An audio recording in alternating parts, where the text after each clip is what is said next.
कोठावा ऊपर बाबा मोरवा बोले हो मोरवा बोलिया सुहावन लगुए हो मोरवा बोलिया सुहावन लगुए हो अरे कोठावा ऊपर पापा मोरवा बोले हो मोरवा बोलिया सुहावन लगुए हो मोरवा बोलिया सुहावन लगुए हो अरे आज के रतिया पापा जागल रहिया हो आजा घरवा चोरिया जाइए हो आजा घरवा चोरिया जाइए हो अरे सगरो संपत्तिया बाबा बाकी जाइए हो दुलारी बेटी चोरिया जाइए हो दुलारी बेटी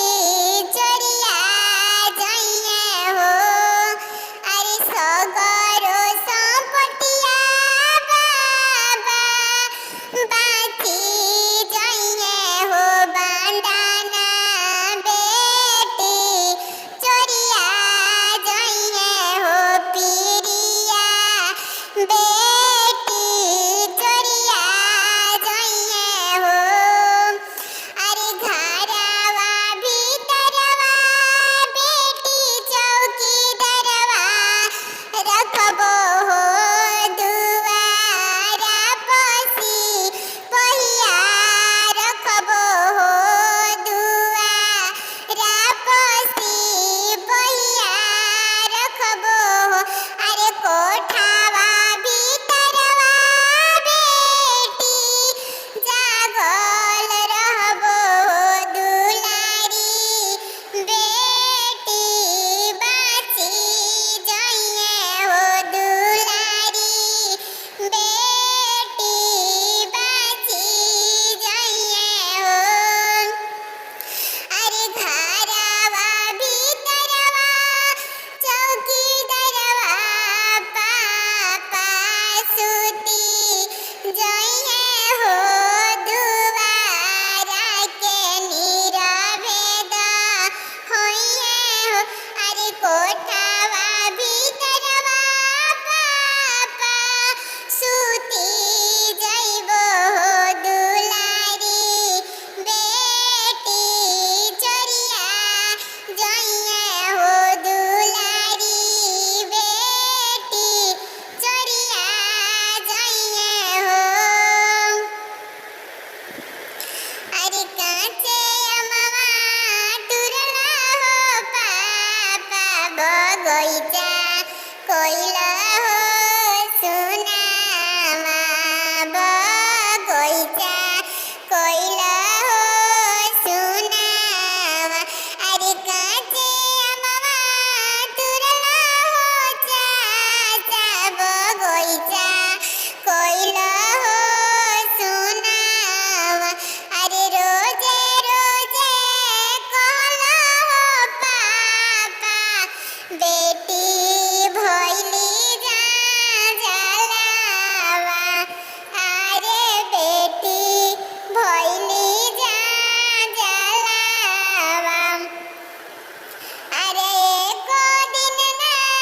कहला हो पापा पतोहिया भइली जलावा पतोहिया भइली जलावा अरे काचे अमवा तुरला हो भइया बगैचा कोइला हो सुनावा बगैचा कोइला हो सुनावा अरे बहिनी बियाला